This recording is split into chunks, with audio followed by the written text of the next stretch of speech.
Abdulla Qahhorning Dahshat hikoyasi o'zbek adabiyotidagi eng ta'sirli va chuqur ma'noli asarlardan biridir. Bu hikoya inson ruhiyati, qo'rquv va jamiyatdagi adolatsizliklarni ochib beradi.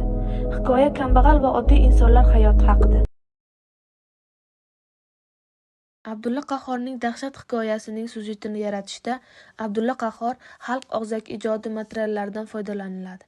Xalq orasida keng yoyilgan diniy afsonalardan biri qabriston haqidagi afsonalaridir. O'sha davrda erkaklar orasida kechasi qabristonda biror ishni bajarib kelish mardlik, kuchlilik hisoblangan. Hikoyaning boshida Nodirmohbegim tilidan shunday voqea so'zlab beriladi.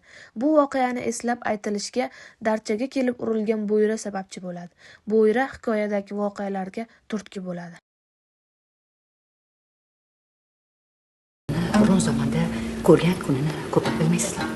Aytganimdan ishonmaysizlar. Kunning vahimasiga qarang. Hozir Go'riston juda vahimali bo'lsa kerak. Odamning hayoli buziladi.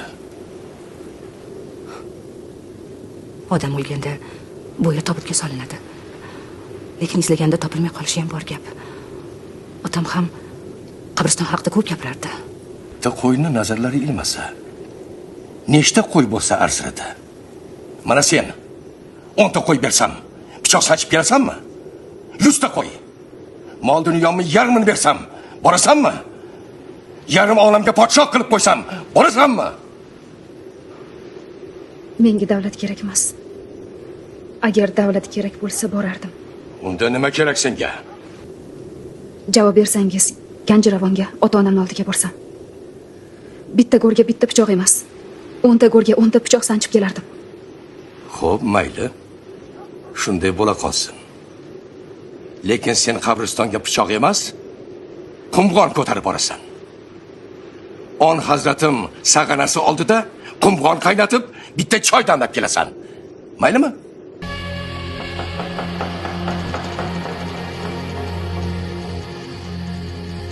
Sen ota-onam sho'rlik yo'l ko'rib xursand bo'lishadi.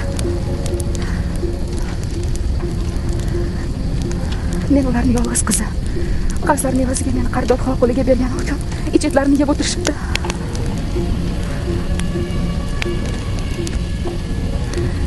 Men bu Go'ristondan albatta qutulaman, tirik chiqaman. Qarindoshlarim meni ko'rib xursand bo'lishadi. Tezroq qaynay qol, qumg'on.